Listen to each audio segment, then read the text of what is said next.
Hey guys, I am Karis. Welcome to Food Friday. I had a request to go over snacks. That's what we're doing.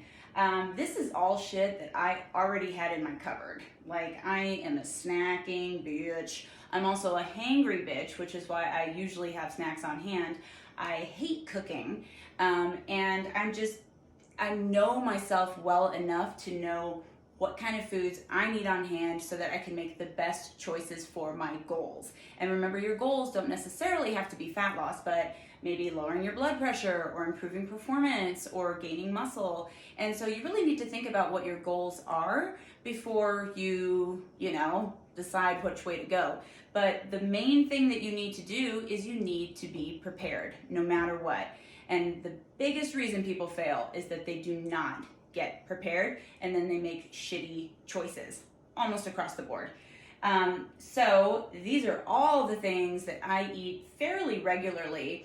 I also have a busy job on my feet where I'm talking to people, so I'm not gonna roll out a table and start eating steak and potato in the middle of a training session, right? So I have learned what foods work for me, what I find delicious.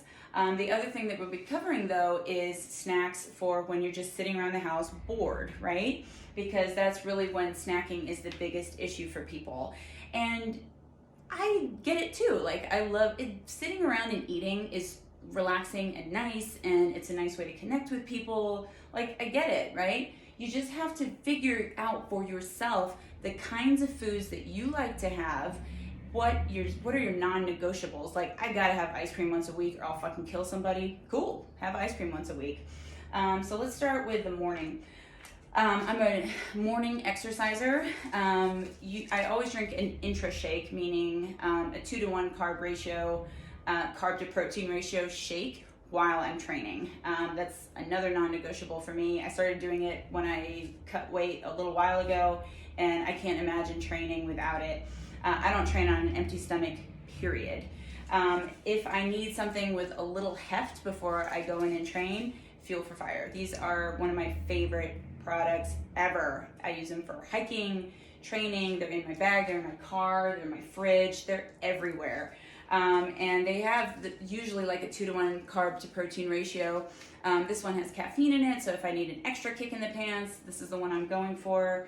They're just like fruit and whey smoothies. So they make vegan ones too, and they make smaller portions for like kids. So just, but they're very low calorie. They're usually just a little bit over 100 calories. So I freaking love these. Fuel for Fire, sponsor me. Thanks. And then post-workout, overnight oats from Trader Joe's. Another company called Mush makes basically the same thing.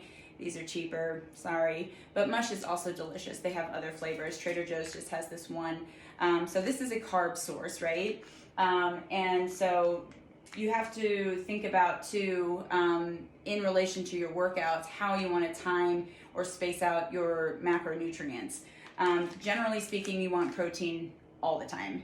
In all likelihood, you're skimping on protein, even people who think they're not. So I always make sure to always put protein in any one of my snacks or meals, and that it is the king. So because this is predominantly carb, I'll combine this with either like a Greek yogurt or an Icelandic yogurt. So this is Faye. This is my favorite. I think it's just, and it's not like delicious, but it's the most satisfying because it's really rich, meaning like thick, and the protein is really high. This is 18 grams of protein in the fat-free one. They have a 2% fat one that has 4 grams of protein. So fat is the one that you want like further away from your workouts because it is satisfying, just like protein. They both help with satiety. But remember, carbs do too, because they're satisfying in a different way, right? When you don't eat carbs, you want to fucking murder someone, right? I mean, that's me anyway. I don't know how you keto motherfuckers do it. So usually I just stick with plain, especially if I'm trying to cut weight. But I do keep some sweetened ones around too, because sometimes I just want a little flavor. And this one especially, it's not bad at all. It's pretty low sugar. Most of the Icelandic ones are. Another thing is bananas. If I am trying to cut weight or I didn't do a really tough workout, I'll just do like a banana and yogurt. And I snack, so don't worry. It's not like, oh my God, she eats so low calories. Trust me, I do not eat low calories, even when I'm cutting. And no, fruit won't make you fat. Stop it. This is like 100 calories, like 25 grams of carbs.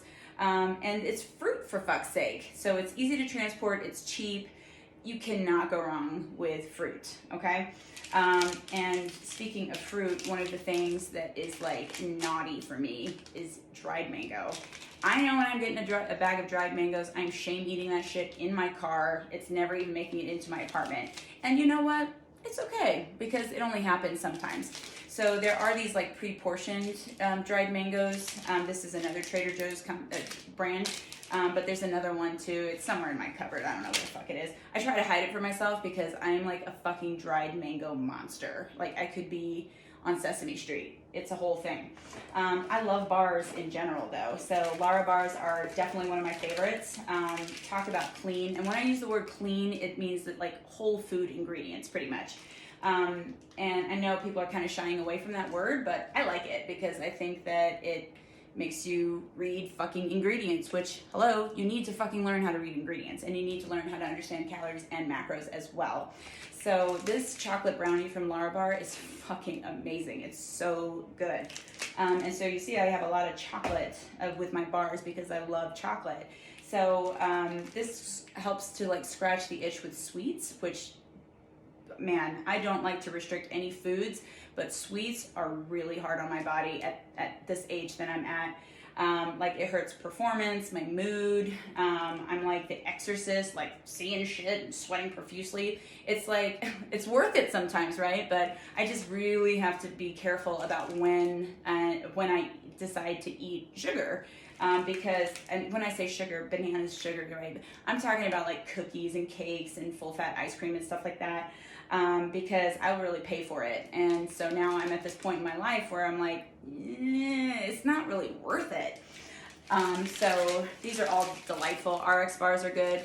They have protein, but they're not super high in protein. So for me, I'd probably also combine it with either yogurt or like a protein powder. So this is MRE Light. It is an animal-based protein powder that's dairy-free. So this is a good option for those of you who have issues with dairy or your stomach has issues with dairy. As you can probably tell, I don't have an issue with dairy most of the time. Sometimes some foods can be problematic. Again, it's just really important for you to notice what foods affect you negatively. And it's not always going to be gluten and dairy. Do you know what affects me? Fruits and vegetables for the most part. Bananas low in fiber, so I can take it, but like I had to give up apples. I've given up most vegetables. I'm not endorsing this. I'm just saying, like, of all the things that you think would be upsetting my stomach, that was it. Go fucking figure.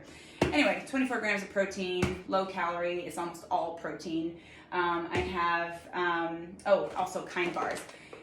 I only get these in the minis because I am a monster with these fucking things. I'm just a monster anyway, I guess. But these have like a Snickers type texture, and I love like dried fruit and chocolate. So these are basically dessert for me. Another dessert that I don't have on hand is Halo Top, Enlightened, all those lower fat, higher protein ice creams.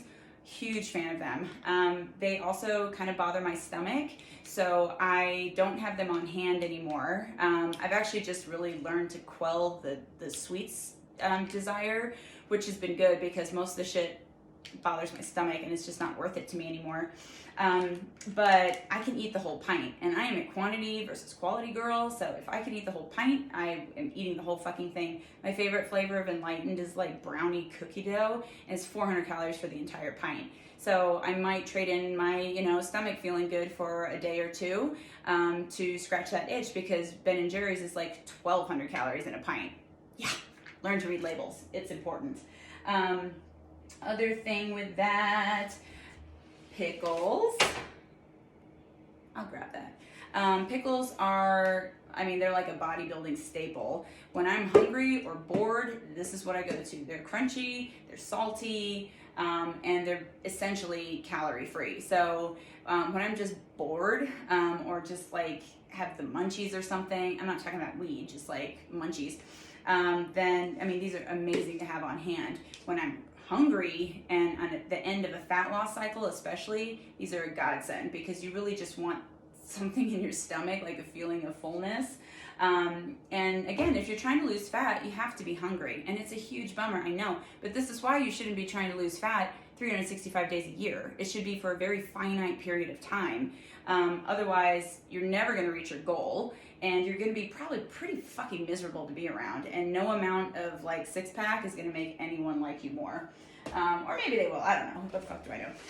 Another very good protein snack is tuna. All of this is portion controlled. Again, quantity versus quality. So, I mean, these are very, virtuous anyway. I mean, they're essentially just tuna, but they're flavored too, which makes it a lot more, let's say, fun. And just a good source of protein. That's not, you want to try to mix it up as much as possible. You don't want to just continue to eat the same foods over and over. I do, but I kind of cycle through different foods, both just for boredom, and also, as I understand it, eating too much of the same thing over and over again can actually create food allergies.